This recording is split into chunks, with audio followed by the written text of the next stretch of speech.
Hello les amis, je vous retrouve pour une nouvelle vidéo sur le basket en NBA, le suivi des San Antonio Spurs et de Victor Wembanyama. Et cette nuit, malheureusement, les Spurs ont perdu de nouveau contre les Golden State Warriors à domicile, mais cette fois d'un petit point. Ça s'est joué dans la dernière minute où Stephen Curry a marqué des lancers francs décisifs et De'Aaron Fox a eu la balle de la victoire, mais il n'a pas réussi à marquer et ça a été un peu brouillon sur la dernière action. Dommage de ne pas avoir servi Wemby vers le panier. Pourquoi pas ne pas avoir lancé une passe à Maria en direction de Wemby sous le panier et puis espérer, ça aurait été quand même plus productif. Mais bon, une défaite cruelle des Spurs, ça fait un peu mal. Wemby a été plutôt pas mal dans cette rencontre. Il a mis 26 points, 12 rebonds, 4 passes, 3 contre, une interception. Bon, les autres joueurs, on va le voir tout de suite, on va aller voir les stats des deux équipes, les stats des joueurs. En face, c'est surtout Stephen Curry qui a fait un match hallucinant. Déjà qu'il a été bon il y a quelques jours, alors là, c'est assez incroyable la performance qu'il a fait. Alors, suite à ça, on verra aussi le classement des Spurs dans la conférence Ouest, les stats de Wemby en détail sur ce match et ses meilleures stats sur un match, ses moyennes en saison régulière, ses stats dans l'histoire des San Antonio Spurs. On terminera la vidéo par le calendrier de la prochaine rencontre. Restez bien jusqu'au bout, la prochaine rencontre, elle sera à heure française plus accessible et très bientôt, c'est-à-dire demain tout simplement. Alors, les stats de ce match, on va commencer par les stats des équipes. Il y a eu 45,9% au tir pour les Spurs à 42%, donc léger avantage pour les Spurs. Tir à 3 points, 36,8 pour les Spurs, 37,8 pour les Golden State, c'est pas à peu près pareil. Au lancer franc, 84% pour les Spurs, 88% pour Golden State, donc on est quasiment dans les mêmes standards de statistiques. 47 rebonds à 39 pour les Spurs, donc 8 rebonds de plus. Mais alors, où est-ce qu'ils ont fait pour perdre? C'est dingue ça. 28 passes décisives à 18 pour les Spurs, 10 de plus. 8 interceptions pour les Spurs, 9 pour les Warriors, donc une de plus pour les Warriors. Les blocs, 6 pour les Spurs, 8 pour les Warriors, mais les ballons perdus, 21 ballons perdus par les Spurs et 15 pour les Warriors. 6 ballons perdus d'écart. Voilà la petite différence malheureusement. C'est là que ça se joue et c'est vrai que ça fait mal parce que les Spurs ont mené quand même une grande partie du match. Ils n'ont pas voulu reproduire le match raté de la dernière fois. Cette fois, ils ont mené jusqu'à se faire dépasser dans les 2 dernières minutes. C'est très frustrant. Franchement, surtout qu'ils menaient de 6 ou 8 points à 3 minutes de la fin et les Warriors sont revenus très vite. Dommage. Alors, au premier quart-temps, les Spurs menaient 20 à 18 plus 2. Deuxième quart-temps gagné par les Warriors 29-25 plus 4, donc plus 2 pour les Warriors à la mi-temps. Troisième quart-temps gagné par les Spurs 34 à 30 plus 4, ce qui fait plus 2 pour les Spurs. Et dernier quart-temps gagné 32-29 pour les Warriors. Ça fait mal quand même cette défaite, elle est de justesse. Point de vue des joueurs, donc on a Wemby, il fait 26 points, 12 rebonds avec 10 sur 21 au tir. Les grosses stats d'Aaron Fox, 24 points, 10 sur 22 tirs, 4 sur 8 à 3 points, 10 passes aussi. Il fait un bon match. Quand il est sur le terrain, il y a plus 1, comme quand Wemby est sur le terrain, il y a plus 6. Malheureusement, le match est perdu. Sinon, on a Stephen Castle, il fait 13 points, 9 rebonds, 6 passes, 4 sur 6 au tir. 11 points pour David Vassell, et puis Harrison Barnes met 7 points en sortie de banc. On a Julien Champagny qui met 14 points, 4 sur 9 à 3 points. Keldon Johnson ne met que 4 points. C'est dommage, 2 sur 7 au tir, il était moins présent que d'habitude. Et puis après, Luc Cornette et Jérémy Sochan, il a joué que 13 minutes, il met 5 points, mais il perd 2 ballons. Il fait 3 rebonds, 2 passes. Bon, il apporte moyennement, malheureusement. Côté des Warriors, comme je vous l'ai dit, le match hallucinant de Stephen Curry qui fait 49 points à 16 sur 26 au tir quand on sait qu'il tire quasiment tout à mi-distance ou de loin, c'est un truc de fou. 8 sur 8 au lancer franc et 9 sur 17 à 3 points. Il est à plus de 50% à 3 points. Mais comment gagner un match si en face il y a un joueur qui est aussi fort que ça?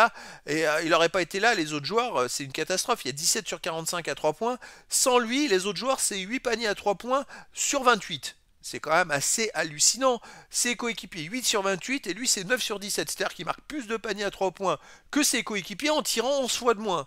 C'est quand même assez dingue comme statistique. Les autres joueurs, 21 points pour Jimmy Butler avec 8 rebonds.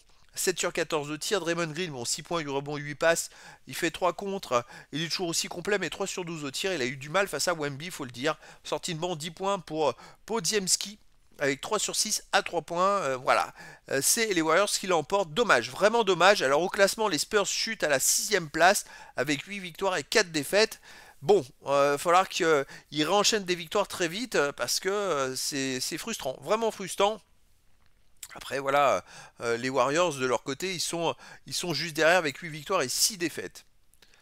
Allez, maintenant les stats de Wemby dans ce match-là, il a joué 38 minutes, il a mis 26 points, 10 sur 21 au tir, 3 sur 8 à 3 points, 3 sur 3 au lancer franc, pas eu beaucoup de lancer franc, 3 rebonds offensifs, 9 défensifs, 12 rebonds au total, 4 passes décisives, une interception, 3 contre, 3 ballons perdus, une faute, plus 6 quand il est sur le terrain, c'est d'autant plus frustrant qu'il perde le match d'un point. Les moyennes en saison régulière, 26.2, 12 rebonds, 9, 4 passes, 3 contre 6, une interception 1, c'est quand même très très bon, 34% à 3 points. Voilà, c'est quand même, il est très complet, toujours aussi complet, ça fait plaisir. Alors qu'il joue 2 minutes de plus que la saison passée, il a 35 minutes de moyenne par match, donc ça progresse.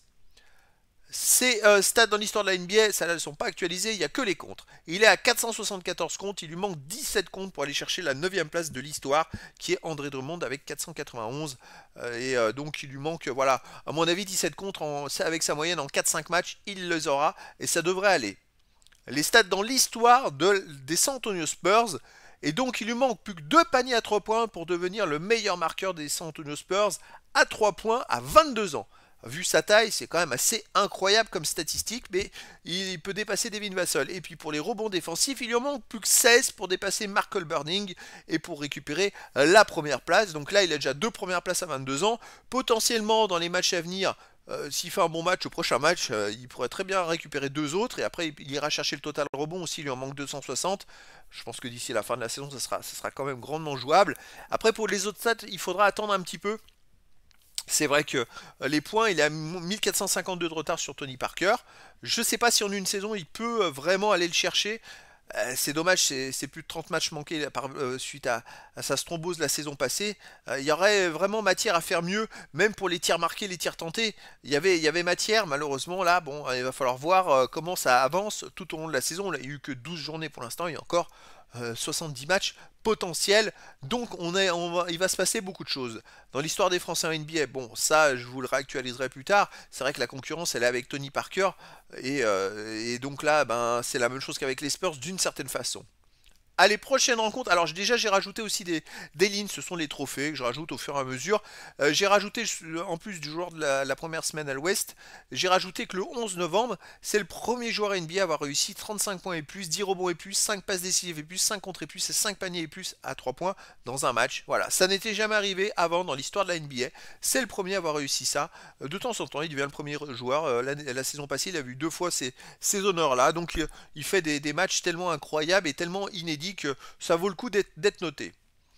Alors prochaine rencontre les amis, ce sera le 16-11, donc demain à 22 h heure française. Je vous le précise parce que pour une fois, c'est une heure qui est encore regardable pour les Français et les San Antonio Spurs vont recevoir les Sacramento Kings. Alors Sacramento, c'est 3 victoires, 10 défaites et à l'extérieur, 1 victoire, 5 défaites. Alors on va espérer que les Spurs repartent de l'avant. Les Spurs maintenant c'est 8 victoires, 4 défaites, mais 5 victoires et 2 défaites à la maison, dont 2 défaites de suite face aux Warriors.